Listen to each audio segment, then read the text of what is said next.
اتخذوا أحبارهم ورهبانهم أربابا من دون الله والمسيح ابن مريم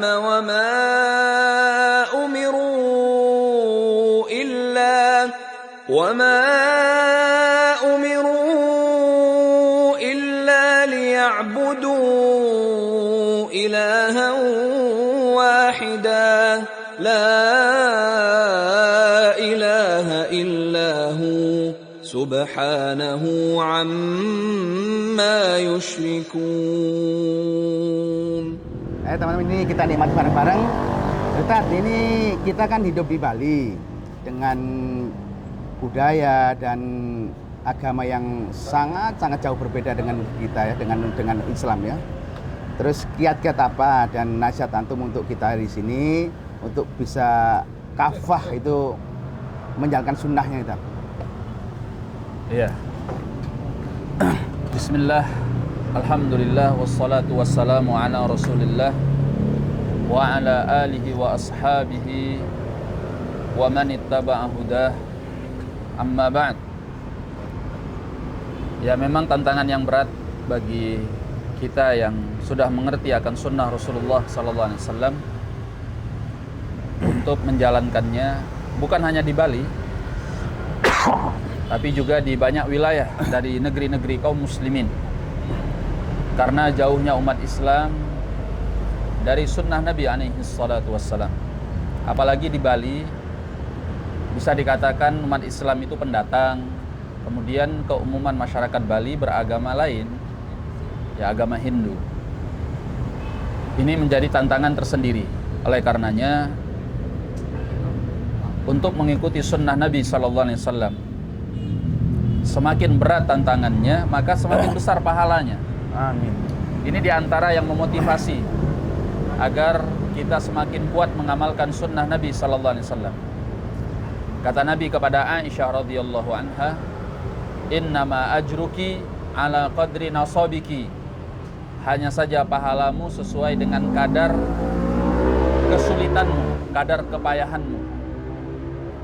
Maka semakin sulit untuk kita mengamalkannya, kita berharap pahalanya semakin besar. Semakin langka sunnah itu ditinggalkan oleh manusia, maka menghidupkannya pahalanya semakin besar.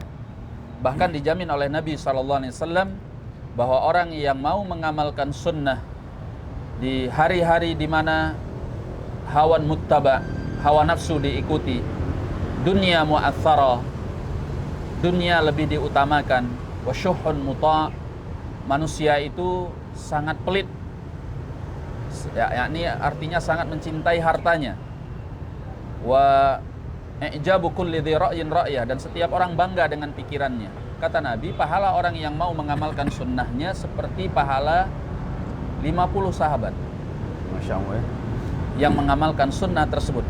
Sahabat bertanya, ya Rasulullah, khamsin minna au minhum, ya, 50 dari kami atau dari mereka? Kata Nabi, bal minhum, bahkan 50 dari mereka. Tapi beratnya mengamalkan sunnah di akhir zaman diibaratkan seperti kal qabid alal jamr, seperti orang yang menggenggam bara api, karena saking beratnya. Maka ini bagi kita yang ingin mengamalkan sunnah Nabi SAW, maka perbanyaklah untuk beribadah kepada Allah, karena ibadah itu yang menguatkan kita untuk senantiasa mengamalkan sunnah Rasulullah SAW, terutama sholat, memperbanyak zikir, memperbanyak membaca Al-Quran, memperbanyak doa. Ini yang akan menguatkan hati kita mengamalkan sunnah Rasulullah SAW di dalam keseharian kita. Kalau hati kita dipenuhi dengan kelalaian dari Allah, ya tahu sendiri, di setiap hari kita sibuk dengan pekerjaan, ya kan, sibuk mencari nafkah, sibuk ini, sibuk itu.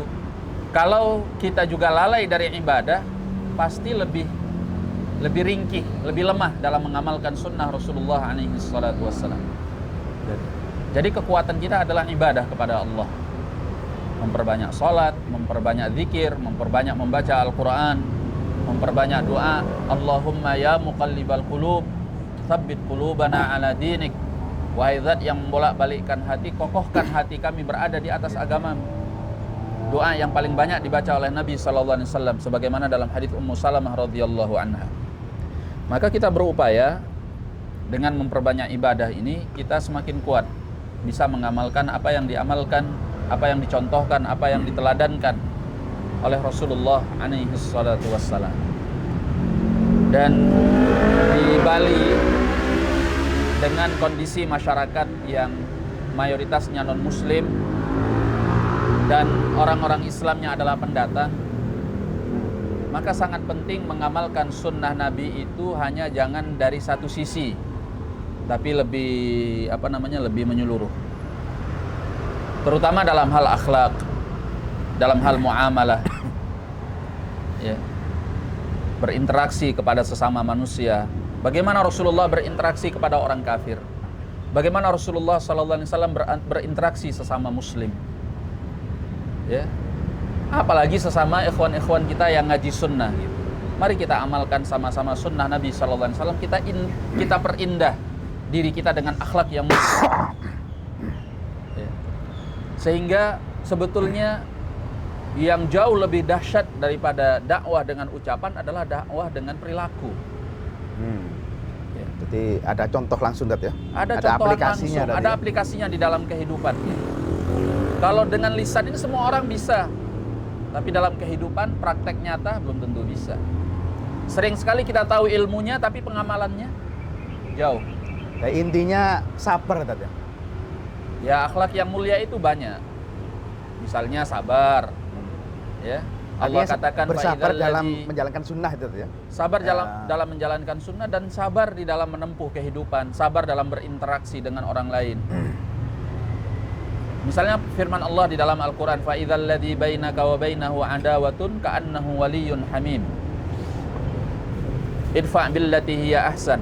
Kata Allah, balaslah dengan cara yang lebih baik. Fa idza bainaka wa bainahu adawah ka'annahu waliyyun hamim. Kalau ada permusuhan antara engkau dengan dirinya, anggaplah dia seperti teman yang sangat dekat, yang sangat disayangi. Wa ma yulaqqaha illa alladzina sabaru wa ma yulaqqaha illa dzu hazzin 'adzim. Enggak ada yang bisa melakukannya kecuali orang yang sabar dan orang yang mempunyai keberuntungan yang besar. Gitu. Apalagi sesama yang sudah ngaji sunnah. Hendaknya saling menutupi aib. Ya, itu. Saling mengucapkan salam, saling melemparkan senyum, saling bertegur sapa, kemudian saling menguatkan kepada saudaranya, peduli, ta'awun. Ini akhlak yang mulia yang kita tampakkan cukup bagi orang-orang kafir untuk menarik mereka kepada Islam. Ya, betul. Kita ingat nasihat para ulama kita yang sangat luar biasa. Ketika terjadinya perselisihan dan perpecahan sesama ahlus sunnah, itu membuat manusia lari dari dakwah sunnah ini. Karena orang akan mengatakan, kalau antum memang berada di atas kebenaran, antum tidak akan berpecah belah. Itu kepastian ya. Dan memang sifatnya sunnah itu mengumpulkan, bukan mencerai-beraikan. Kalau kita yang mengaji sunnah ini tercerai-berai, pasti ada yang salah di antara kita. Makanya kita harus saling introspeksi diri. Nggak usah nunjuk ke yang lain. Masing-masing introspeksi diri aja. Berupaya sebisa mungkin menempatkan diri dengan sunnah Nabi SAW. Apalagi hidup di Bali ini nggak mudah. Kita membawa agama ini bukan hal yang gampang. Tentunya lebih tantangannya dibanding di Jawa sana misalnya. Oleh karenanya mari kita tampakkan mengamalkan sunnah Nabi SAW dalam perilaku, dalam berkata-kata, dalam berinteraksi, dalam berhubungan dengan orang lain gitu. Ini akan menarik. Bagaimana Rasulullah SAW ketika beliau mampu membuat seorang yang tadinya datang ke kota Mekah dengan sangat membenci beliau, sekali bertemu langsung masuk ke dalam Islam. Ada seorang yang bernama Dhaman al-Azdi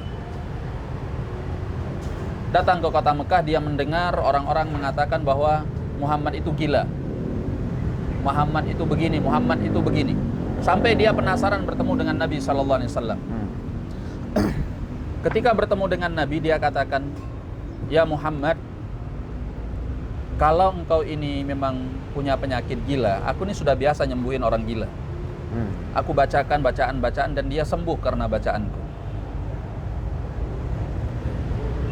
Kalau memang engkau punya penyakit gila, kalau engkau memang berkenan, sebenarnya apa yang terjadi padamu?"